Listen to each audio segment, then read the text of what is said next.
Hey, if you want to be a public speaker, you kind of have to develop the skill of doing so. So today I'm going to give you the top 5 ways to improve your public speaking.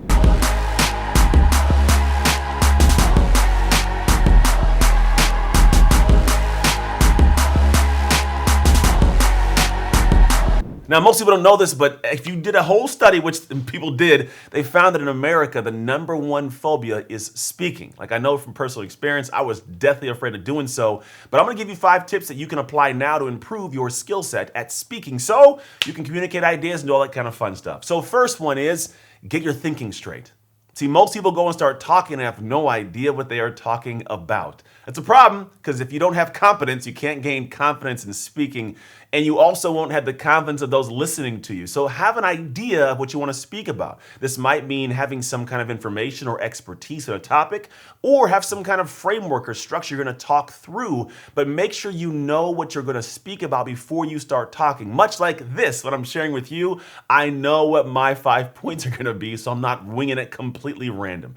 Number 2 is amplify your presence. If you notice, I'm looking right at you. I'm using inflections of my tonality so it doesn't sound boring and monotone like this, so when I talk it's weird. I also am not hunched over and going, "Hi, my name's Anthony," and not making eye contact. I sit tall, I have tonality, I speak clearly, and I have a command, which means that you as a person feel my presence, right? This is a natural thing that we don't realize is important, because if you naturally have a bad body presence and bad flow, then what happens is people automatically count you out and what you are saying. So even if you're good on point 1, point 2 could kill it all. So have presence as you talk and speak. Number 3 is be concise. Cut the fluff, no ums and ahs, and don't be redundant, which means don't say the same thing over and over again because people go, "Okay, I got it, let's move on," right? But another part of it is making sure when you speak that you don't have all those big, fluffy, amazing added words that no one cares about and that take from your ability to communicate the idea.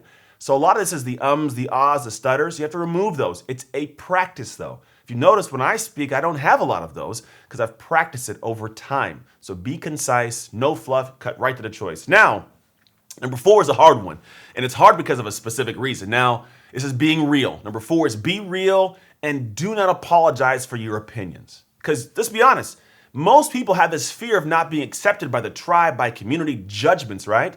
But the truth is not everybody's gonna love you. Not everybody loves Jesus, right? So at the end of the day, are they all gonna love you? Probably not, and that is okay.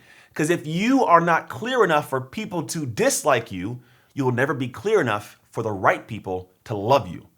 You've got to communicate ideas and be honest with what you think, what you believe in. Yes, you'll make some people mad, but that's good because you'll make the right people happy. Share ideas, be transparent. Here's the thing. You don't typically fight this battle alone, which means that if people do not like you, if you've been clear enough about what you do and how you do it, the ones who love you will come to bat for you when you go to share your ideas. So be clear and transparent. And number 5, finalize it all off, speak in metaphors.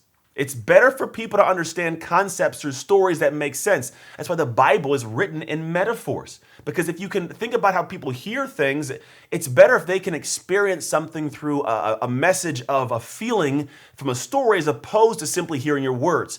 For example, if I say, "Hey, that room, if you go into it, it's really scary and there might be a monster in there and you probably don't want to go in." Or I said, "You open the door, it's pitch black, and as the door creaks open, you see this across the room, 2 glowing red eyes staring back at you when you hear a rumble of a growl."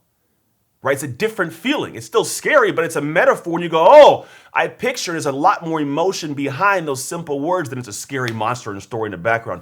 Speak in this way because then it engages people. They can hear what they have to hear. You enjoy sharing the story, and you get to have all the fun aspect on the back end of feeling confident, having this communication. And if you're lucky, maybe not even lucky, if you earn it, people eventually pay you for it, which is kind of a cool thing to have words that you can share that are of value to the world.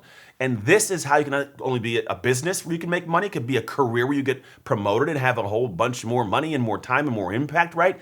Speaking is something we all do.